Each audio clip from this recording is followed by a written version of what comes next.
اللہ نے آدم علیہ السلام کو جب جنت سے نکالا تو پھر ان کو ایک مشن دیا. جو میں نے کہا تھا نا, ابا نے کہاں بھیجا آپ کو انڈے لینے کے لیے, تو اللہ میاں نے بھی ہمیں دنیا میں کیا بھیجا؟ انڈے کھانے کے لیے نہیں بھیجا, نہ انڈے لینے کے لیے بھیجا. اللہ نے بھی ایک کام ہمارے ذمہ لگایا کہ اے آدم اپنی اولاد میں قیامت تک کے لیے اعلان کر دے, یا بنی آدم اما یاتینکم رسل منکم, کہ بتا دے کہ میرے پیغمبر تمہارے درمیان آتے رہیں گے اور تم پہ اللہ کی آیات تلاوت کرتے رہیں گے.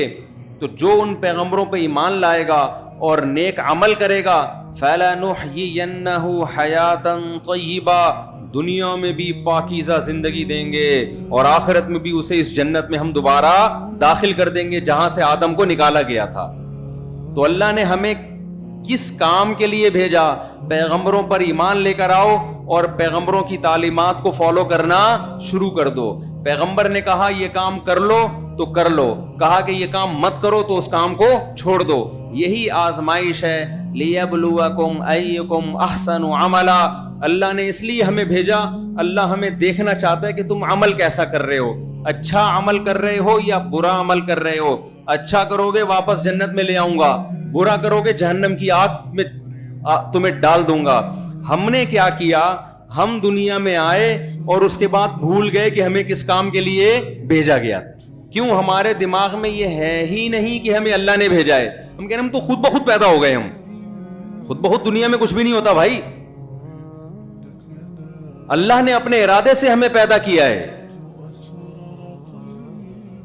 اب ہماری مثال اسی بچے کی طرح ہے کہ جس کو ابا نے انڈے لینے کے لیے بھیجا اور پیسے بھی دیے, رکشے کا کرایہ بھی دیا, اور بچہ وہ سارے پیسے کیا کر رہا ہے؟ گٹکے میں اڑا رہا ہے. تو ابا کو کتنا غصہ آئے گا. اللہ نے ہمیں دنیا میں بھیجا اور بے تحاشا وسائل دے دیے کہ کام تمہارا یہ ہے کہ تم گناہ سے بچو گے اور فرض فرائض واجبات پورے کرو گے, جو کام تمہارے ذمہ لگایا. آخرت کی تیاری ہم نے, اور پھر اللہ نے وسائل کیا دیے؟ آسمان سے بارشیں برسائیں, زمین سے تناور درخت پیدا کیے, کھجور انگور کے باغات پیدا کیے. ہر سال کے 12 مہینے ہمارے ہاں پھل پیدا ہوتے ہیں, 12 مہینے. ہم نے کیا کیا؟ یہ سارے وسائل استعمال کر کے جو اللہ نے کام لگایا تھا اس کام کے علاوہ ہر کام میں پیسہ استعمال کرنا شروع کر دیا. تو اللہ پوچھے گا نہیں کہ میں نے جو جوانی دی, میں نے جو وسائل دیے, آنکھ دی, ناک دی, کان دی, اور جتنے بھی وسائل دیے اور نعمتیں دی, یہ کدھر خرچ کر رہا ہے بھائی تو بیٹھ کے؟ پوچھے گا نہیں اللہ تعالیٰ. آپ اس کو اڑا رہے ہو اسنوکر میں, ڈبو میں, فلموں میں, ڈراموں میں, فضول قسم کے قصوں میں, کہانیوں میں. اللہ میاں نے بھی کہا کہ جیسے باپ جب بچے کو بھیجتا ہے نا, کہتے ہیں بیٹا آئے گا تو ادھر ہی نا رات سونے کے لیے, 2 دن باہر گزار لے گا, 3 دن گزار لے گا, ادھر ہی آئے گا نا, تب یہ سے پٹے گا پھر تو. ابا کو جا کے کوئی کہنے لگے کہ ابا وہ جس کو آپ نے انڈے لینے کے لیے بھیجا تھا اس نے تو سارے پیسے گٹکے میں اڑا دیے. ابا جب پاورفل ہوتا ہے تو ابا آستین چڑھاتا ہے, کہتا ہے بیٹا جائے گا کہاں, آئے گا تو یہی نا. کتنے بچے گھر سے بھاگ جاتے ہیں, 1 مہینے 2 مہینے 3 مہینے بعد پریشان ہو کے پھر آ جاتے ہیں, کہتے ہیں ایک دفعہ پٹ لو یہ زیادہ اچھا ہے, روزانہ فٹ پاتھوں پہ سونے سے بہتر ہے. تو ایسا ہوتا ہے کہ نہیں ہوتا؟ تو اللہ بھی بالکل اسی انداز میں دھمکیاں دیتا ہے. تمتعوا, اڑا لو مزے, فإن مصيركم إلى النار, آنا تو جہنم کی آگ میں ہے نا, تم نے جاؤ گے کہاں؟ کتنا عرصہ زندہ رہ لو گے؟ الی المصیر, آنا میری طرف ہے. بار بار اللہ نا قرآن میں کیا کہتا ہے؟ آنا کہاں ہے؟ میری طرف. مرجعکم الی اللہ, لوٹنا کہاں ہے؟ اللہ کی طرف. کہیں لوٹنے کا لفظ, کہیں آنے کا لفظ, کہیں ٹھکانے کا لفظ. ٹھکانا میرے پاس ہی ہے. کوئی ہے دنیا میں ایسا جو مرے نہیں ہے بھائی؟ انڈے لینے گیا تھا اور جاتا ہی چلا جا رہا ہے. کوئی ہے دنیا میں ایسا؟ ایسا گیا کہ جاتا ہی چلا گیا. ہی ایونٹ ایسا وینٹ کہ وینٹ ہی وینٹ, جایا ہی جا رہا ہے, جایا ہی جا رہا ہے. جہاں بھی چلے جاؤ, قرآن کہتا ہے اینما تکونوا, اڑے اڑا لے مزے بھائی, تو بھول جا اسنوکر میں, ڈبو میں ٹائم گزار لے, تاش کے پتوں میں ٹائم گزار لے, ویڈیو گیم میں, PUBG میں ٹائم گزار لے. ایک زندگی ملی ہے, دوبارہ نہیں ملے گی. بس یہ بتا دو, جو مرضی کر لے, کھا لے خربوزے بھی, یہ سارے میں نے تجھے چیزیں دی تھی نا, زادے راہ, رکشے کا کرایہ بھی اڑا دے, ساری نعمتوں سے فائدہ اٹھا لے, کیا کر لے گا تو, کہاں جائے گا؟ یا معاشر الجن والانس, اے جنات اور انسانوں, ان استطعتم ان تنفذوا من اقطار السماوات والارض فانفذوا, زمین آسمان کی حدود سے ذرا باہر نکل کے دکھاؤ, طاقت ہے تو نکل جاؤ. رہو گے تو اسی کائنات کے اندر نا, کائنات سے کہاں باہر جا سکتے ہو جہاں اللہ کی حکومت ہے.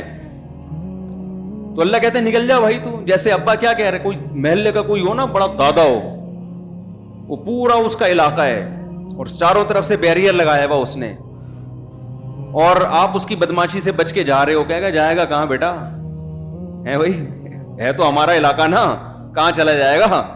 اللہ میاں بھی اسی انداز سے بات کر رہے ہیں کہ تو کائنات کی وسعتوں سے نکل کے تو دکھاؤ, کدھر نکلے گا تو, ہے تو ہمارے ایریے میں ہی. پوری کائنات کس کا علاقہ ہے؟ اللہ کا. دنیا میں اس سے بڑا بے وقوف کوئی ہو سکتا ہے جو اللہ سے بھی آگے نکلنے کی کوشش کرے؟ ہم اور آپ کہاں اللہ سے بھی آگے جانے کی کوشش کر رہے ہیں. ہم سمجھتے ہیں اسلام مولویوں کا مذہب ہے. وہ بھائی مولوی تو بیچارہ, وہ تو اللہ کی بات آپ تک منتقل کر رہا ہے, یہ اس کا دین تھوڑی ہے. آپ عمل کرو نہ کرو, وہ مولوی خود عمل کرے نہ کرے, اس کا نہ آپ سے تعلق نہ اس سے, اس کا کس سے تعلق ہے؟ اللہ سے. تو بھائی جب بھی گناہ کا خیال آئے نا, فوراً سوچا کرو ابا نے بھیجا کہاں تھا؟ انڈے لینے کے لیے. اور تو کر کیا رہا ہے؟ وہ پیسوں سے گٹکے کھا رہا ہے بیٹھ کے. ابا نہیں چھوڑے گا تو اللہ کیسے چھوڑے گا؟ بھائی اللہ کیسے چھوڑے گا؟ اللہ بھی پوچھے گا تجھے کہاں کس کام کے لیے. یہ تو انٹرٹینمنٹ ہے درمیان میں, جب سفر میں ہم جا رہے ہوتے ہیں تو چپس بھی چل رہی ہوتی ہے, برگر بھی چل رہے ہوتے ہیں, یار ٹرین ذرا اسٹیشن پہ رکی ہے, 2 بوتلیں لے آ یار. ہوتا ہے کہ نہیں ہوتا بھائی؟ جب ہم سفر پہ, منزل ہے پشاور جانا ہے, منزل ہے کہاں جانا ہے؟ یہاں سے پشاور. جیسے ہماری منزل ہے جنت, ہم نے کہاں جانا ہے؟ جنت. اس میں منزلیں آ رہی ہیں, آزمائشیں آ رہی ہیں, ان کو پورا کرتے ہوئے آپ کھا پی بھی لو, اللہ نے منع نہیں کیا, حلال چیزوں سے لطف اندوز ہو. جیسے ہم جا رہے ہیں بھائی پشاور, تو کوئی ٹرین میں لٹک کے سفر کرتا ہے, کوئی اکانومی کلاس میں بیٹھ جاتا ہے, کوئی بزنس کلاس میں بیٹھ جاتا ہے, ایسا ہی ہے نا. کوئی لیٹ کے جا رہا ہوتا ہے, کسی کو پاؤں رکھنے کی جگہ ملتی ہے, لیکن سب کا ہدف کیا ہوتا ہے بھائی؟ وہاں ابا نے جو پیسے دیے ہیں نا مجھے پشاور جانے کے لیے دیے, وہاں نانی کا گھر ہے, ان سے مل کے آؤ, عید ان کے ساتھ گزارو.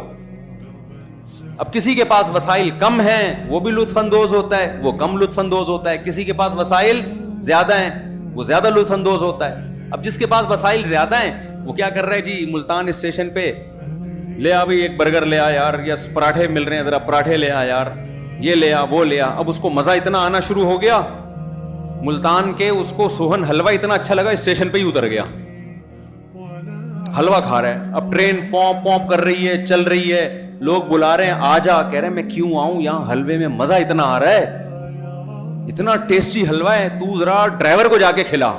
ڈرائیور کہے گا مجھے بھی جاب سے نکال دو, کہ بھائی میرا ہدف پشاور ہے, چلتے چلتے کھا لوں گا, اس کے لیے رکوں گا نہیں. اگلی ٹرین آ رہی ہے, پلیٹ فارم خالی کرنا ہے, تو چلتے چلتے کھا لو بھائی جتنا ہے. جب ٹرین چل رہی ہے, عقل مند کیا کرے گا, حلوے کا ڈبہ خرید کے, پاکستانی تو بغیر پیسے دیے بھی لے چلتے ہیں کہ ابھی چل رہی ہے تو کون پوچھے گا,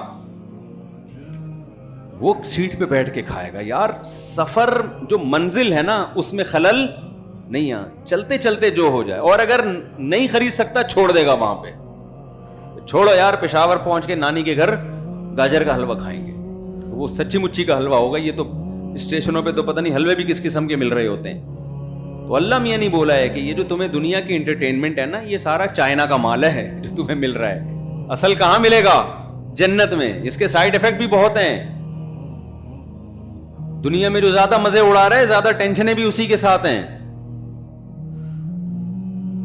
تو سفر میں منزل کو ہدف بنایا جاتا ہے, راستے میں قیام طعام اور کباب بھی چلتا ہے, چپس بھی خرید کے کھا رہے ہوتے ہیں. اپنی رحمت سے ایک آپشن ہمیں یہ دے دیا کہ دیکھو آدم سے غلطی ہوئی تھی, کوشش کرو غلطی نہ ہو, گناہ نہ ہو. اگر ہو گیا فوراً توبہ کرو, توبہ کر کے گڑ گڑاؤ, اللہ کو مناؤ اور اللہ سے معاہدہ کرو آئندہ نہیں کروں گا, اللہ اس گناہ کو معاف کر دے گا. یہ اللہ کا شیطان سے مقابلہ ہے. شیطان طیش میں آیا تھا نا, شیطان جب طیش میں آیا, شیطان نے بولا میں اس آدم کو اور اس کی اولاد کو چھوڑوں گا نہیں, اس سے گناہ کرواؤں گا.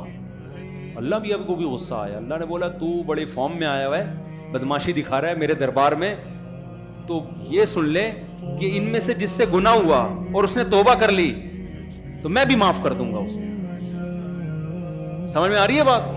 لہذا شیطان اس کوشش میں نہیں ہے کہ گناہ کروائے, شیطان اس کوشش میں ہے کہ گناہ پر قائم رکھے.